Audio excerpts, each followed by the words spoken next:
کہاں ہو؟ ہاں آپا، میں یہاں ٹوائلٹ روم کے اندر ہوں۔ ٹھیک ہے ٹھیک ہے۔ کیا ٹھیک ہے آپا؟ میں تو باتھ روم میں ہوں، کیسے پتا چلے گا؟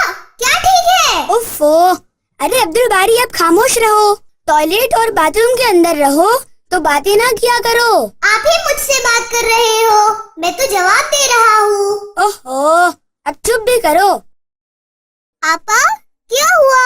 آپ اس طرح غصہ کیوں کر رہے ہو؟ عبد الباری، ہم جب ٹوائلٹ بیت الخلا میں ہو تو باتیں نہیں کیا کرتے۔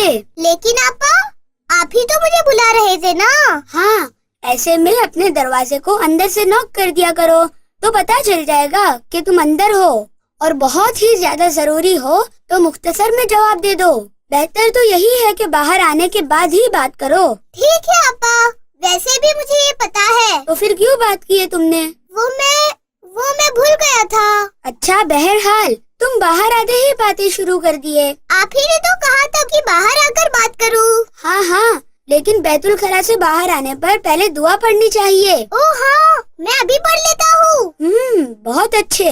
چلو اب مجھے بتاؤ، رات میں جو میری پینسل تم نے لیے تھے وہ کہاں ہے؟ آپا پہلے یہ بتاؤ میں کون سی دعا پڑھوں؟ ہاں، تمہیں بیت الخلا سے باہر آنے کے بعد کی دعا نہیں آتی؟ وہ اتنی چھوٹی سی دعا ہے۔ ہاں، لیکن کون سی؟ غفرانکا۔ جب بھی ہم بیت الخلا سے فارغ ہو کر باہر آئے تو اس دعا کو پڑھے، غفرانکا۔ ہاں ہاں ہاں، یہ دعا مجھے یاد ہے، غفرانکا، لیکن اس کے معنی نہیں یاد ہے۔ غفرانکا کے معنی ہے کہ ہم اللہ سے مغفرت طلب کرتے ہیں۔ ایسا کیوں آپا؟